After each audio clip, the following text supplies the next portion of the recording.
again where it beeps twice. I don't know. Hopefully it's making sense. Anyway, let's see. So, video about conservation of momentum.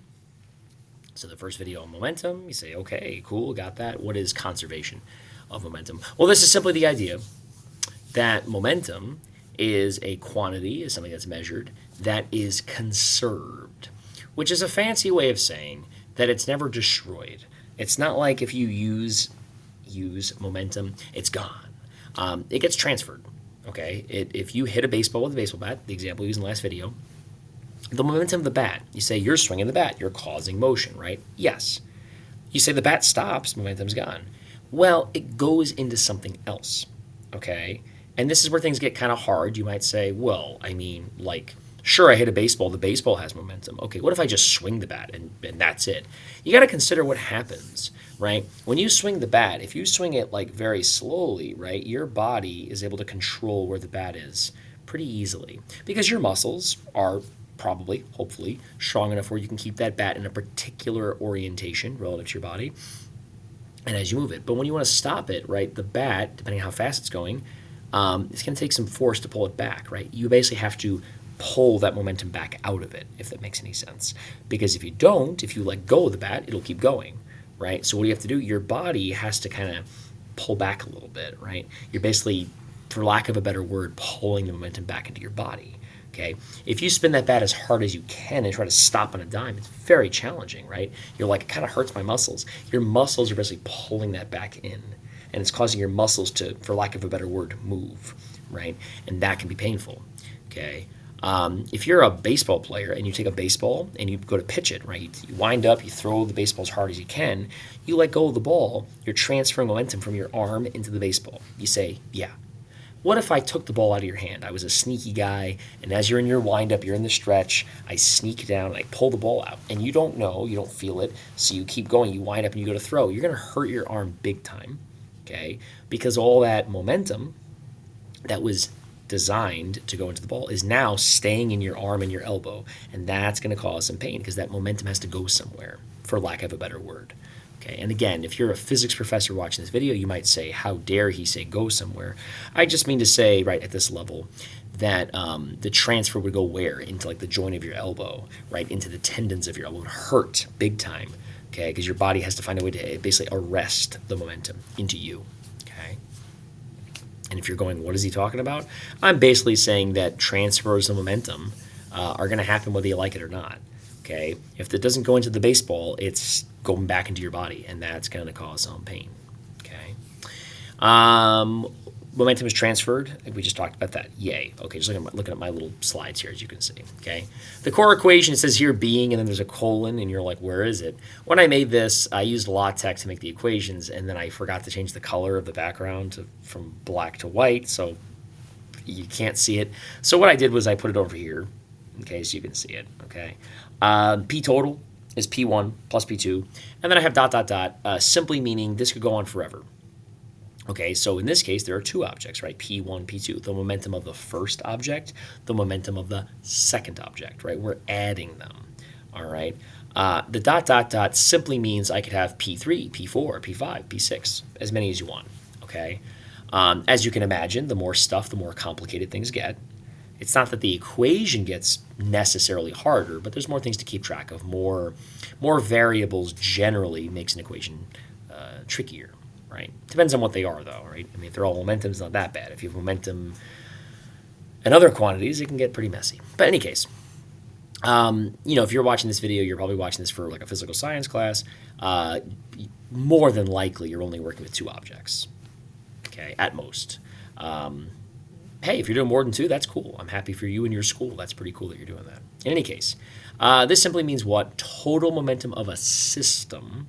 When we say system, we mean imagine those two billiard balls, or imagine the baseball bat and the baseball. Those are two things in a system. A system is like, imagine like we're interested in just those two things. Yes, there are other things in the universe. Yes, there's other things on the baseball field, but you're zooming in and saying, I just care about the bat and the baseball.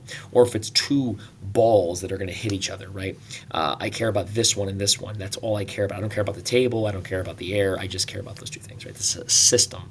And a system in physics, a system in science is generally like a zoom in on a particular particular set of inputs and outputs. In this case, we're just interested in two objects that have mass that can have momentum. Okay? If we look at this equation, we can break it down. A big philosophy of mine teaching science is to get you guys to think that math is not as scary as it looks. Okay? Believe it or not, I did not like math when I was in high school. I thought it was very, it wasn't that it was hard per se, I just didn't understand why we were learning it. I'm like, what is all this stuff? Okay, and there still are things I look at in math and I'm like, do we really need to teach this? But that's a whole other conversation. Momentum, mass times velocity, yay. We take our equation that I just taught you, P total is P1 plus P2, and you say, can I substitute P for MV? And the answer, of course, is, yeah, they're equivalent. Why couldn't you? This is called algebraic substitution. Very important thing in algebra. Hopefully you're saying, I know what that is. That's good. If you don't, you're saying, oh, that's what that is. So I could take the momentum of the first object. How do I find that? The mass of the first object times the velocity of the first object. Notice how what I have here, right, is notation M1, mass of the first object, times velocity of the first object. Okay, that's the same thing as P1. We're adding then what? P2, M2, mass of the second, times V2, velocity of the second. And if we do these, we will find the total momentum of the system, P total. Okay. So an example here, we have two objects that are going towards each other. Okay, they don't have to be going towards it. They could be going the same direction, but just give you a more exciting example. 15 kilogram box moving 5 meters per second towards a 100 kilogram ball, and the ball is rolling towards this box at 14.5 meters per second. I want to know what is the total momentum of the system. They have not collided yet, okay? But you can still say the system's momentum would be P1 plus P2, okay? So if we do that, I know there's a lot of math here, we plug in our numbers. There is a critical thing that hopefully you identified here that you're like, oh, I see what we're doing. When you do velocities, velocity is a vector. Velocity has direction. And necessarily, when two things are going towards each other, one of these has to be negative. Has to be. Okay? You might say, well, how do you know? What if one's, east and west? Well, one of them must be going east, one must be going west, or one must be going north and one must be going south. If you say, what if one's going northeast? Well, that's two-dimensional, and we don't usually do two dimensions in a physical science class. Okay? And if we did, we could do components of the vector. Px and py, momentum in the x, momentum in the y. But that's not for this class, not for physical science, that is. Okay. So simply put, if you're going one-dimensional, left, right, up, down, one of them have to be negative, one has to be positive. So which one's negative, you might say? Well, technically, you could pick either one. However, in physics, we have what's called conventions. That's not just physics, it's true of any science. But a convention is an agreement, and an agreement here is, hey, we make left negative. Okay, why? A number line, right? Number line 0 is here. If you go to the left of the number line, right, I guess if you're looking at this mirrored image, it might be kind of confusing. 0 is your starting point, your origin, literally and figuratively. Going left does what? It goes negative numbers. Going right is positive numbers. So that's what you have. Okay, in XY plane, going up is positive, going down is negative. Okay, so it's just a convention. There is no reason to fight the convention. If you're like, I don't like the convention, I suppose go prove something really cool in physics. Okay, prove grand unifying theory. Establish that tired light is a valid theory. Do something really cool like that. Then maybe you can change convention. They probably won't like it anyway, but yeah, maybe you can. If you do something like that, maybe then they'll let you do it. I don't know. Okay, name a quark after somebody. I don't know. Okay. In any case, you better make one of these negative. Which one? The one going left. So I say, hey, the V2, even though it says 14.5 meters per second, I better make that negative. All right. And if you don't do this, if you're like, I'm not going to do it, you're going to be wrong. And you're going to be really upset when you get a bad grade and say, why did I get a bad grade? I should have listened to Harry Potter on YouTube. That's a weird sentence. Anyway. Point is, we plug it in for negative because it's going the opposite direction, okay? The box, 15 kilograms times 5 meters per second, positive momentum, plus 100 kilograms times negative 14.5, negative momentum. Adding a positive and a negative is going to cause subtraction, right? So we would have the 15 times 5 minus, essentially, 100 times negative times 14.5. Okay, use your calculator. No shame in that. You crunch your numbers, you get, in this case, negative 1,375 kilogram times meters per second, or kilogram meters per second. Okay, that is your answer. Yay! Let's see, do I have another slide here? Yes, I do. Awesome. So once they collide, what happens? Well, momentum is conserved. We talked about this, which means you have to still have in the system the same momentum. Okay? Now, are there ways that momentum could be decreased? That is to say, would the objects eventually stop moving, right? And the answer is yes, but what's happening there is energy is leaving the system. Okay, so like these things, if they keep hitting each other, eventually, because collisions are never 100% inelastic, there's always some elasticity and a lot of other things. There's noise, there's all this energy that gets lost. Eventually, this system loses energy, and it always loses energy, but eventually it loses enough energy where these objects will eventually stop moving. Okay, but that's still consistent with this. And if you're saying, do I have to know that? Again, for a physical science class, no, at least not the way I'm teaching it right now.